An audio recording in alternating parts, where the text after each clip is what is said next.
नमस्कार प्यारे विद्यार्थियों। पिछली वीडियो में हम महाराणा प्रताप तक इस अध्याय का अध्ययन कर चुके हैं। अध्याय नंबर 2, चैप्टर नंबर 2, जो संघर्षकालीन भारत है, 1206 से 1757 तक की बात हम इस चैप्टर में कर रहे हैं। तो हम 1597 तक महाराणा प्रताप के विषय में पढ़ चुके हैं। 1597 में महाराणा प्रताप की मृत्यु हो जाती है और यहाँ तक का अध्ययन हम पिछले वीडियो में कर चुके हैं। और आज हम पढ़ेंगे राव चंद्रसेन से आगे। तो देखिए, राव चंद्रसेन 1562 से समय है इनका 1581 तक। ठीक है। राव चंद्रसेन का जन्म 16 जुलाई 1541 में हुआ। जन्म तो इनका 41 में होता। ठीक है। ये जो समय आप देखते हो यहाँ, वो इनका होता है राज्याभिषेक से। ठीक है, कि कब राजा बने उसी समय से इनका मानते हैं। ठीक है। तो आप ये कंफ्यूज ना हो कि जन्म तो 1541 में हो रहा है ना, और यहाँ 1562 और 1581 दे रखा है। तो ये इनका क्या होता है, जो राज्यारोहण होता है या फिर जब ये राज सत्ता संभालते हैं उस समय का ये सन दिया रहता है। तो ये मालदेव झाला रानी स्वरूप दे के पुत्र थे। ठीक है, मालदेव झाला रानी स्वरूप दे के पुत्र थे। ये माता पिता हो गए। स्वरूप दे ने मालदेव से कहकर चंद्रसेन को मारवाड़ का युवराज बनाया। मालदेव की मृत्यु तब हुई 31 दिसंबर 1562 ईस्वी। चंद्रसेन भाइयों में छोटा होते हुए भी मारवाड़ का शासक बना। ठीक है। तो राज परिवारों में परंपरा तो ये रहती है, प्रथा ये रहती है कि जो बड़ा पुत्र होता है वही शासक बनता है, किंतु यहाँ सबसे छोटा होते हुए भी ये शासक बन गया 1562 में। ठीक है। कहाँ का? मारवाड़ का। इसी कारण राव चंद्रसेन के दोनों भाई उससे नाराज हो गए। बड़े भाई का नाम था राम ने अकबर की शरण में जाकर शाही सहायता की प्रार्थना की। तो ये राम जो था, इसका बड़ा भाई, ये अकबर की शरण में चला गया और वहाँ जाकर के इसने सहायता की मांग की। अकबर भी इस समय इसी फिराक में था। अकबर ने शीघ्र ही हुसैन कुली खां के नेतृत्व में अपनी सेना जोधपुर की ओर भेजी, जिसने मई 1564 में जोधपुर के किले पर अधिकार कर लिया। ठीक है, ये इस व्यक्ति का नाम याद रखना। हुसैन कुली खां ने जोधपुर के किले पर 1564 में अपना अधिकार कर लिया। किसने भेजा था? अकबर ने। मारवाड़ के राजा चंद्रसेन ने जोधपुर से भागकर भादरा जोन में जाकर शरण ली। ठीक है, ये अंडरलाइन कर लेना। चंद्रसेन यहाँ से भागा और भादरा जोन में जाकर के शरण ली। ठीक है। 1570 में अकबर द्वारा लगाए गए नागौर दरबार में चंद्रसेन गया, परंतु वहाँ पर अकबर के व्यवहार एवं प्रतिस्पर्धी उदय सिंह को देखकर नागौर दरबार छोड़कर वहाँ से वापस चला है। उदय सिंह ये भी उसी का भाई था। ये वहाँ था। ये 1570 में आपने पिछले वीडियो में पढ़ा सुना होगा, देखा होगा कि 1570 में अकबर ने नागौर में दरबार लगाया था, जिसमें अधिकतर जो राजस्थान के राजपूत शासक थे उन्होंने अकबर की अधीनता स्वीकार कर ली थी। सब अकबर के अधीन हो गए थे, एक महाराणा प्रताप को छोड़ के, है ना। तो महाराणा प्रताप को समझाने के लिए उसने 4 बार दूत मंडल भेजे थे। ठीक है ना। जलाल खां को भेजा, मान सिंह को भेजा, भारमल को भेजा था, टोडरमल को भेजा था। और जब वो सफल नहीं हो पाया तो उसको युद्ध में बंदी बनाने की उसने योजना बनाई थी। हल्दी घाटी का युद्ध हुआ था, है ना, याद है आपको, पिछली वीडियो में पढ़े हैं। लेकिन क्या है कि जो राव चंद्रसेन था ये मारवाड़ का शासक था और ये भी बड़ा प्रतापी शासक था।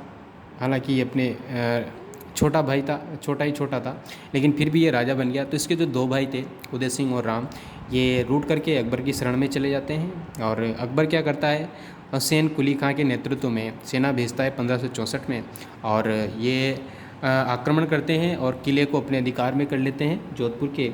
और वहाँ से चंद्रसेन भागता है और भादरा जोन में जाकर शरण लेता है। लेकिन उसके कुछ वर्षों बाद 1570 में अकबर ने नागौर में दरबार लगाया और वहाँ पर जब अधिकतर राजाओं ने अधीनता स्वीकार कर ली, महाराणा प्रताप तो आए नहीं थे, उन्होंने अधीनता स्वीकार करी नहीं थी। और एक ये जो थे चंद्रसेन, ये भी एकमात्र मतलब महाराणा प्रताप के साथ ये हैं जिन्होंने क्या नहीं की, अकबर की अधीनता स्वीकार नहीं की। ये नागौर दरबार में गए तो थे, लेकिन अधीनता स्वीकार किए बिना वहाँ से चले आए। इसका पता अकबर को चला तो उसने बीकानेर के राय सिंह को जोधपुर का अधिकारी नियुक्त कर दिया। बीकानेर का राय सिंह थे, इसको जोधपुर का अधिकारी नियुक्त कर दिया, क्योंकि जोधपुर इनके अधिकार में आ गया था अकबर के में। राव चंद्रसेन को दबाने के लिए अकबर ने अपनी सेना भद्राजूण भेजी। भद्राजूण से चंद्रसेन अपने भतीजे कल्ला, चंद्रसेन के भाई राम का जो बेटा था उसका भतीजा कल्ला, इसके कहाँ आ गया सोजत। सोजत अपने ये पाली में है, ये भद्राजूण बीकानेर में है। यहाँ पर भी उसका पीछा करते हुए मुग़ल सेना आ गई। राव चंद्रसेन वहाँ से सिवाणा यानी बाड़मेर पहुँचा। सिवाण से चंद्रसेन सारण की पहाड़ों, ये पाली में है, सचियाव नामक स्थान पर पहुंचा, जहां 11 जनवरी 1581 को उसका देहांत हो गया। इसको ध्यान रखना।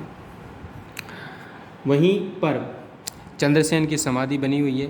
राव चंद्रसेन को विस्मृत नायक यानी भूला बिसरा राजा आदि नामों से इसको जाना जाता है। ठीक है, तो ये प्रताप का अग्रज भी मानते हैं इसको। हो गया यहाँ तक चंद्रसेन। अब आगे बीकानेर के राय सिंह। ये वही राय सिंह है जिसको अकबर ने जोधपुर का अधिकारी नियुक्त किया था। 1574 से 1612 तक इनका कार्यकाल रहा है। तो राय सिंह कौन है देखते हैं। राय सिंह कल्याणमल राठौड़ का बड़ा बेटा था। कल्याणमल राठौड़ वंशी थे ये। राठौड़ों में कल्याणमल का बेटा है। उसका जन्म 20 जुलाई 1541 को ही हुआ था। 1541 को ही चंद्रसेन का जन्म हुआ था। ये 16 जुलाई को, 20 जुलाई को। 1570 में लगे नागौर दरबार में ये अकबर की ईसाई सेना में शामिल हो गया और शीघ्र ही अकबर का विश्वास पात्र बन गया। अकबर ने राय सिंह को सर्वप्रथम 1572 में जोधपुर का अधिकारी बनाया। 1572 में कहाँ का अधिकारी बना दिया? जोधपुर का। राय सिंह के पिता कल्याणमल की 25 सितंबर 1574 को ही मृत्यु होने के बाद राय सिंह बीकानेर का शासक बन जाता है। कहाँ का? मोस्टली कहाँ था ये? बीकानेर का।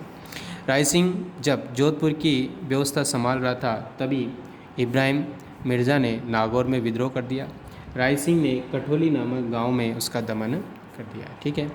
सिरोही के देवड़ा सुल्तान व बीजा देवड़ा के मध्य अनबन हो गई।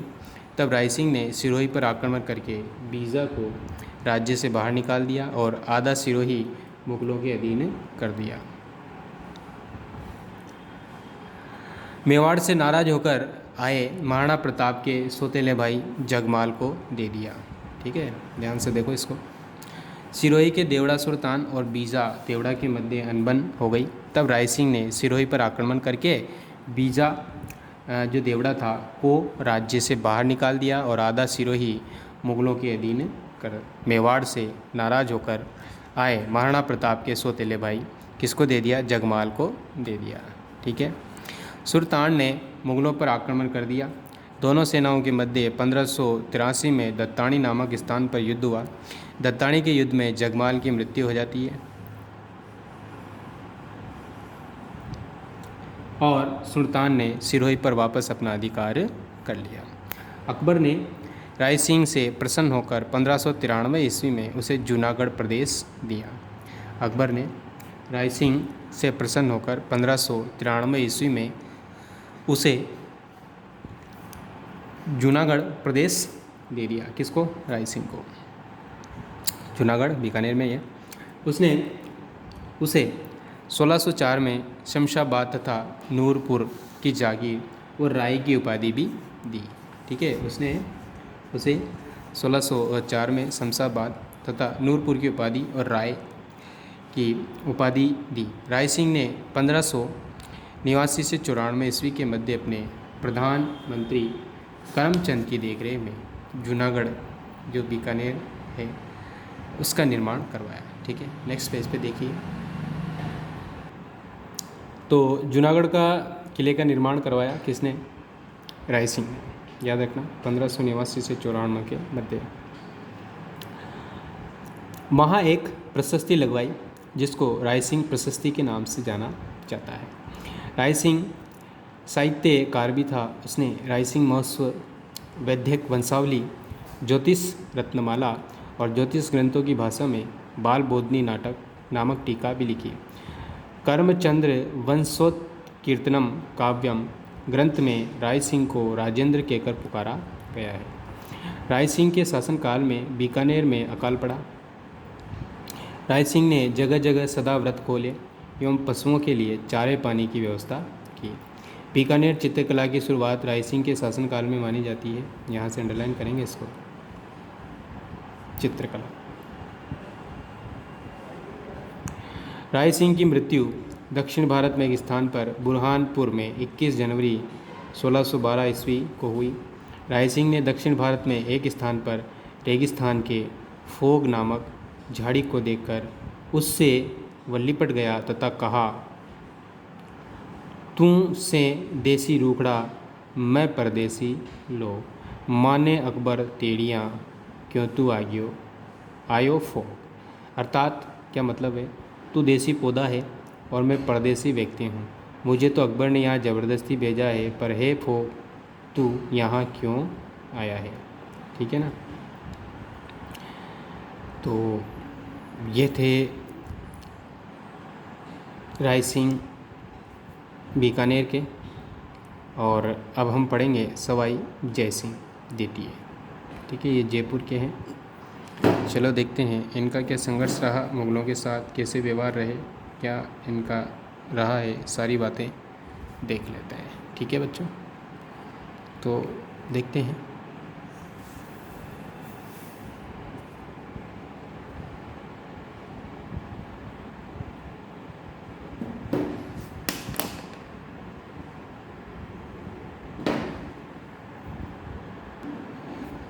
जयसिंह का जन्म 3 सितंबर 1688 को हुआ। जयसिंह द्वितीय के पिता का नाम बिशन सिंह था। शुरू में इनका नाम विजय सिंह व इनके छोटे भाई का नाम जय सिंह था। औरंगजेब ने इसकी योग्यता को प्रभावित होकर इनका नाम जय सिंह तथा छोटे भाई का नाम विजय सिंह कर दिया। ठीक है, तो शुरू में इनके नाम विजय सिंह, वो इनके छोटे भाई का नाम था जय सिंह, लेकिन जो औरंगजेब था इसने योग्यता से इनकी प्रभावित होकर तो इनका नाम तो कर दिया जय सिंह और छोटे भाई का नाम विजय सिंह कर दिया। ठीक है, उल्टा कर दिया। 1699 में सवाई जयसिंह के पिता बिशन सिंह की मृत्यु हो गई और सवाई जयसिंह 19 दिसंबर 1699 ईस्वी को आमेर के शासक बन गए। आमेर कहाँ, ये जयपुर में, जयपुर के खचुआ शासक थे हैं। फरवरी 1707 ईस्वी में औरंगजेब की मृत्यु हो गई। 1707 में कौन मर गया, किसकी मृत्यु हुई, औरंगजेब की।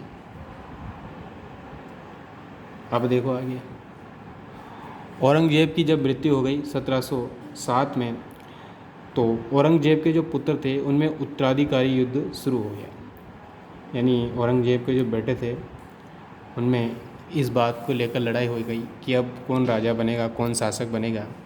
औरंगजेब के 4 बेटे थे, मुअज्जम, आजम, कामबख्श और अकबर। ठीक है, अकबर भारत को छोड़कर पारस चला गया।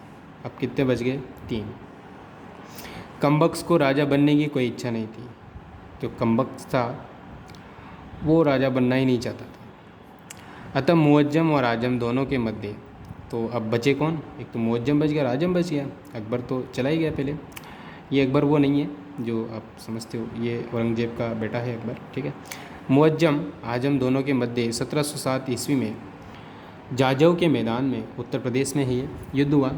सवाई जयसिंह ने इस युद्ध में भाग लेते हुए आजम का साथ दिया। किसका साथ दिया, आजम का। मुअज्जम ने सवाई जयसिंह के भाई विजय सिंह को अपनी ओर मिला लिया। देखो, जो इसका भाई था, किसका, आजम का, मुअज्जम, इसने जयसिंह के भाई को अपनी तरफ मिला लिया, विजय सिंह को। इस युद्ध में मुअज्जम की विजय हो गई। जीता कौन, मुअज्जम। जीतने के बाद मुअज्जम ने सर्वप्रथम अपना नाम बहादुर शाह प्रथम रख लिया। मुअज्जम ने क्या किया, युद्ध जीत गया जाजऊ का और अपना नाम उसने बहादुर शाह प्रथम रख लिया। विजय सिंह को आमेर का शासक बनाया गया और आमेर का नाम इस्लामाबाद कर दिया और बाद में उसी को क्या कर दिया, मोमिनाबाद। तो ऐसे सत्ता संघर्ष चलते हैं इनमें। आमेर के शासक सवाई जयसिंह और मारवाड़ के शासक अजीत सिंह को बहादुर शाह ने सूबेदार नियुक्त किया। ये वही मुअज्जम जो है इसने क्या किया, आमेर के शासक सवाई जयसिंह को और मारवाड़ के शासक अजीत सिंह को बहादुर शाह ने सूबेदार नियुक्त किया। अमर सिंह द्वितीय ने शर्त रखी कि सवाई जयसिंह मेरी पुत्री चंद्रकुंवरी के साथ शादी करे और उसका पुत्र ही आमेर का आगामी राजा बने। तो जयसिंह ने शर्त मान ली। इसे देबारी समझौता भी कहते हैं। ठीक है, कौन सा समझौता? देबारी समझौता। किस किस के बीच हुआ? जयसिंह और किसके बीच? अमर सिंह द्वितीय के बीच। अमर सिंह द्वितीय आमेर के सवाई जयसिंह और मारवाड़ के अजीत सिंह की सहायता देने को तैयार हो गया। इसका पता जब बहादुर शाह प्रथम को चला तो वह नाराज़ हो गया। कुछ समय बाद उसने दोनों को माफ़ कर दिया। भरतपुर रियासत में चूड़ामन ने विद्रोह कर दिया। रंगीला ने उसे दबाने के लिए 1722 में जयसिंह को भेजा। जयसिंह ने चूड़ामन के भतीजे बदन सिंह को अपनी तरफ मिलाकर चूड़ामन को भरतपुर से खदेड़ दिया। अब जयसिंह ने बदन सिंह को ब्रजराज की उपाधि दी। वह डीग की जागीर दी। डीग ये भरतपुर में पड़ता है। डीग के महल प्रसिद्ध है। डीग को महलों की रानी कहा जाता है। जाटों के दमन से प्रसन्न होकर मोहम्मद शाह ने जयसिंह को राजेश्वर श्री राजाधिराज सवाई की उपाधि से विभूषित किया। ठीक है, सवाई जयसिंह ने 1725 में नक्षत्रों की गणना करने के लिए एक शुद्ध सारणी का निर्माण करवाया। जयसिंह ने ज्योतिष विद्या पर जयसिंह कारिका नामक ग्रंथ लिखा। जयसिंह ने भारत में ज्योतिष के अध्ययन के लिए 5 वेधशालाएं बनवाई थी। इम्पोर्टेंट है, अंडरलाइन कर लेना इसको। जयपुर, दिल्ली, मथुरा, बनारस और उज्जैन। ठीक है, तो अपने जयपुर में भी है जंतर मंतर।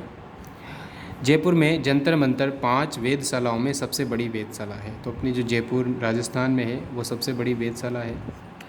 जुलाई 2010 में इसे यूनेस्को की विश्व धरोहर में सम्मिलित कर लिया गया। जयपुर का प्राचीन नाम जयनगर था। सवाई जयसिंह ने आमेर की जगह जयपुर को कछवाहा राजवंश की राजधानी बनाया। जयसिंह ने क्या किया? आमेर की जगह किसको राजधानी बनाया? जयपुर को राजधानी बना दिया। जयपुर की स्थापना से पूर्व इस स्थान पर एक सिक्का होदी स्थित थी। इसी होदी को सवाई जयसिंह ने बादल महल का रूप दिया और जयपुर शहर के निर्माण की शुरुआत की। सवाई जयसिंह अंतिम हिंदू शासक था जिसने 1740 में कई यज्ञ करवाए। यज्ञ करने वाले ब्राह्मणों के रहने के लिए सवाई जयसिंह ने जल महलों का निर्माण करवाया। 21 सितंबर 1743 में रक्त विकार से जयसिंह की आमेर में मृत्यु हो गई। ठीक है, तो ये थे जयपुर आमेर के शासक जयसिंह। नेक्स्ट पेज पे देखिए, अब हम पढ़ेंगे अमर सिंह राठौड़ को। ये जयपुर कभी जाना हो, देखो आप, जंतर मंतर जयपुर, सौर वेधशाला जो सवाई जयसिंह ने बनाई थी। ठीक है, इस तरह की है, ये उसी का ही चित्र है। अमर सिंह राठौड़ जोधपुर। अमर सिंह राठौड़ जोधपुर के महाराजा गज सिंह के 3 पुत्र थे। बड़ा अमर सिंह, दूसरा जसवंत सिंह और तीसरा अचल सिंह, जो कि बचपन में ही मर गया था अचल सिंह। अब अमर सिंह राठौड़ पराक्रमी और निडर था। उसके पास उसी के स्वभाव के कई राजपूत युवक जमा हो गए। गज सिंह ने अनारा नामक पासवान के बहकावे में आकर अमर सिंह को राज्याधिकार से वंचित कर देश से निकाल दिया। ठीक है, अमर सिंह को क्या किया? इसके पिताजी गज सिंह ने एक अनारा नामक पासवान थी, इनकी रानी थी, उसके कहने पर इसको बाहर निकाल दिया। ठीक है, अब अमर सिंह राठौड़ मुग़ल बादशाह की सेवा में जा पहुंचा, जहां उसकी बहादुरी से प्रसन्न होकर शाहजहां ने उसे राव की उपाधि दी। एक बार अमर सिंह राठौड़ 15 दिनों तक मुग़ल दरबार से अनुपस्थित रहा। बादशाह शाहजहां ने उससे उसकी अनुपस्थिति का कारण पूछा तो अमर ने स्वाभिमान के साथ उत्तर दिया, मैं केवल शिकार के लिए गया था, अतः दरबार में नहीं आ सका। जहाँ तक जुर्माना अदा करने की बात है, मेरी तलवार ही मेरी संपत्ति है। जुर्माने को वसूल करने के लिए बख्शी सलावत खां को उसके पास भेजा। अमर सिंह ने जुर्माना देने से इनकार कर दिया। बादशाह ने अमर सिंह को तुरंत हाजिर होने का आदेश भिजवाया।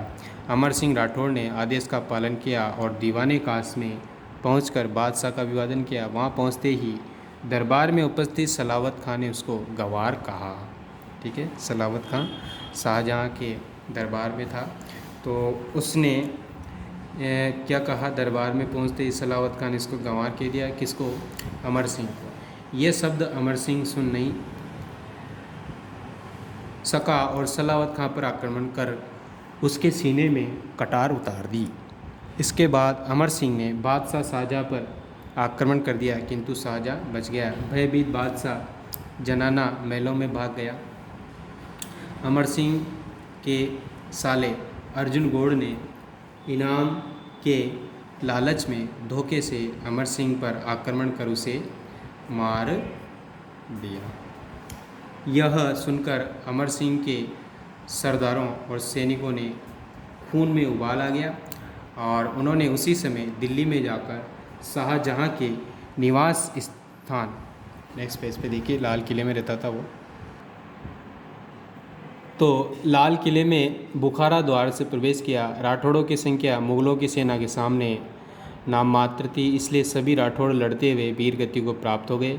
लाल किले के बुखारा द्वार को उसी दिन ईंटों से बंद करा दिया गया और इसी दिन से वह द्वार अमर सिंह का फाटक के नाम से प्रसिद्ध है। यह फाटक अनेक वर्षों तक बंद रहा, परंतु 1809 में जॉर्ज स्टील नामक अंग्रेज अफसर के आदेश से उसे खोल दिया गया। ठीक है, तो ये राजस्थान का इतिहास था।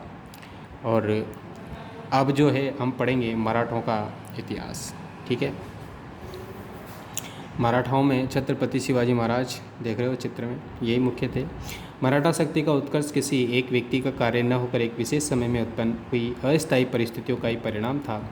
भारत के पश्चिम दक्षिणी भाग में स्थित दक्कन के पठारों को संप्रति महाराष्ट्र के नाम से जाना जाता था। उस समय जो दक्षिण पश्चिम का हिस्सा था वो महाराष्ट्र के नाम से जानते थे।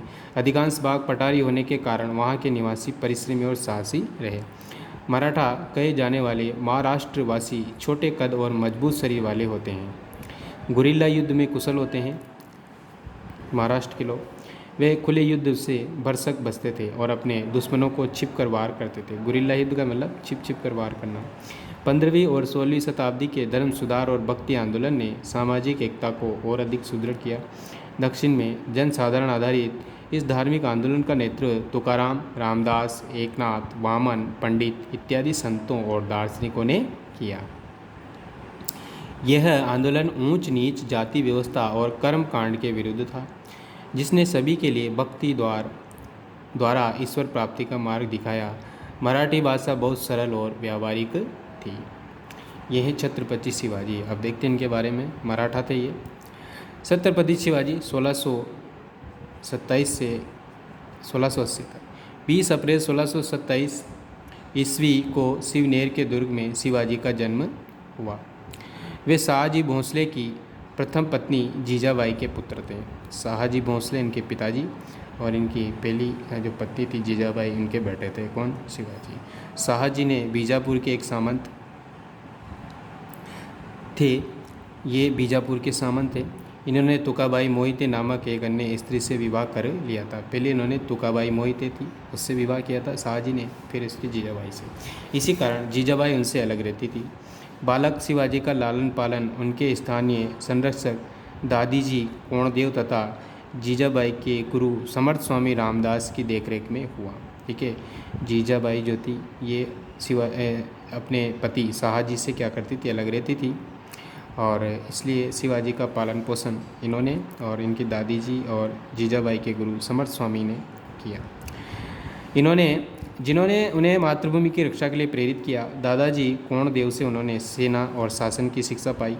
12 वर्ष की अल्पायु में शिवाजी ने अपने पिता से पूना की जागीर प्राप्त की। सर्वप्रथम 1646 में 19 वर्ष की आयु में उन्होंने कुछ मावले युवकों का एक दल बनाकर पूना के निकट स्थित तोरण दुर्ग पर अधिकार कर लिया। किस पर? तोरण दुर्ग को जीत लिया। 1646 में ही उन्होंने बीजापुर के सुल्तान से रायगढ़, चाकन तथा 1647 में बारामती, इंद्रपुर, सिंहगढ़ तथा पुरंदर का दुर्ग भी छीन लिया। यहाँ से ये याद रखना इनका। और 1656 ईस्वी में शिवाजी ने कोंकण के कल्याण और जावली का दुर्ग भी अधिकृत कर लिया। 1656 में ही उन्होंने अपनी राजधानी रायगढ़ में बनाई। शिवाजी के विस्तार की नीति से रुष्ट होकर बीजापुर के सुल्तान ने 1659 में अफजल खां नामक अपने सेनापति को उनका दमन करने के लिए भेजा था। संधि वार्ता के दौरान अफजल खां द्वारा धोखा देने पर शिवाजी ने बखनखे से उसका पेट फाड़ दिया। ये अस्त्र का नाम है। अफजल खां को क्या कर दिया? धोखा देने पर शिवाजी ने मार दिया। 1663 ईस्वी में दक्कन के मुगल वायसराय शाइस्ता खां को शिवाजी के दमनार्थ दमन करने के लिए औरंगजेब ने नियुक्त किया, जिससे शिवाजी के केंद्र स्थल पूना पर अधिकार कर लिया। लेकिन शीघ्र ही शिवाजी ने शाइस्ता खां के शिविर पर रात्रि में आक्रमण किया, जिसमें उसे अपना एक पुत्र और अपने हाथ की 3 अंगुलियां गंवाकर भागना पड़ा। शाइस्ता खां भाग गया। 1664 में शिवाजी ने मुगलों के अधीन सूरत को लूटा। इन सभी गतिविधियों से क्रुद्ध होकर औरंगजेब ने अपने मंत्री और आमेर के राजा मिर्ज़ा जयसिंह और दिलेर खान को भेजा। वो जयसिंह अलग था, ये मिर्ज़ा जयसिंह अलग है। मुग़ल सेना ने उनके अनेक किले अधिकृत कर लिए। विवश होकर शिवाजी ने जयसिंह के साथ 1665 में संधि कर ली, जो पुरंदर की संधि के नाम से जानी जाती है। इस संधि के निम्नलिखित प्रावधान थे। पुरंदर की संधि है ना, मिर्ज़ा राजा जयसिंह और शिवाजी के बीच हुई थी 1665 में। तो उस संधि में क्या क्या शर्तें रखी गई? शिवाजी ने अपने कुल 65 दुर्गों में से 23 मुगलों को सौंप दिए और मात्र 12 अपने पास रखे। शिवाजी के बड़े पुत्र संभाजी को मुगल दरबार में 5000 मनसबदार बनाया गया। राजा जयसिंह द्वारा शिवाजी को आगरा स्थित मुगल दरबार में उपस्थित होने के लिए भी आश्वस्त किया गया। जयसिंह ने उनसे कहा कि उन्हें दक्षिण के मुगल सूबों का सूबेदार बना दिया जाएगा। मई 1666 में शिवाजी शाही दरबार में उपस्थित हुए, जहां उनके साथ तृतीय श्रेणी के मनसबदारों जैसा व्यवहार किया गया और उन्हें नज़रबंद भी कर दिया गया। लेकिन नवंबर 1666 में वे अपने पुत्र संभाजी के साथ गुप्त रूप से कैद से निकल भागे और सुरक्षित अपने घर पहुंच गए। ठीक है, जब ये मुग़ल दरबार में पहुंचे थे, इनको गिरफ्तार कर लिया, बंदी बना लिया गया था, लेकिन गुप्त रूप से वापस। अगले वर्ष ही औरंगजेब ने शिवाजी को राजा की उपाधि और बरार की जागीर प्रदान की। बरार ये जगह का नाम है। 2 वर्षों तक शिवाजी ने शांति बनाए रखी, लेकिन 1670 ईस्वी में उन्होंने विद्रोह कर मुगलों की अधीनता में चले जाने वाले अपने सभी किलों पर कब्जा कर लिया। वापस उन्होंने जीत लिए। खानदेश के कुछ भूभागों में स्थानीय मुगल पदाधिकारियों को सुरक्षा का वचन देकर उनसे चौथ यानी आय का चौथाई भाग वसूलने का लिखित समझौता भी उन्होंने किया। 1670 में उन्होंने सूरत को दोबारा लूट लिया।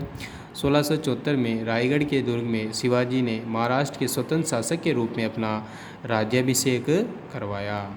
ठीक है, रायगढ़ में, रायगढ़ को इस अवसर पर उन्होंने छत्रपति की उपाधि धारण की। 1680 में शिवाजी की मृत्यु हो गई। इसी समय उनका मराठा राज्य बेलगाम से लेकर तुंगभद्रा नदी तट तक समस्त पश्चिमी कर्नाटक में विस्तृत था। इस प्रकार मुगल शक्ति बीजापुर के सुल्तान, गोवा और पुर्तगालियों और जंजीरा स्थित अबिसीनिया के समुद्री डाकुओं के प्रबल प्रतिरोध के बावजूद शिवाजी ने दक्षिण भारत में एक स्वतंत्र हिंदवी स्वराज्य की स्थापना की। ठीक है, नेक्स्ट पेज पे देखिए। तो ये शिवाजी तक का है, ये रायगढ़ का किला है, यहीं शिवाजी महाराष्ट्र में यहीं इनको राजधानी बनाया था। तो ये था मराठा साम्राज्य और अब है विजयनगर एवं बहमनी साम्राज्य। तो आज के लिए काफ़ी है और कल के लिए बहुत कुछ बाकी है। बाकी जो नेक्स्ट है वो अपन अगली वीडियो में पढ़ेंगे। तो प्यारे मित्रों, प्यारे विद्यार्थियों, आज के लिए काफ़ी है और कल के लिए बहुत कुछ बाकी है। ओके, धन्यवाद।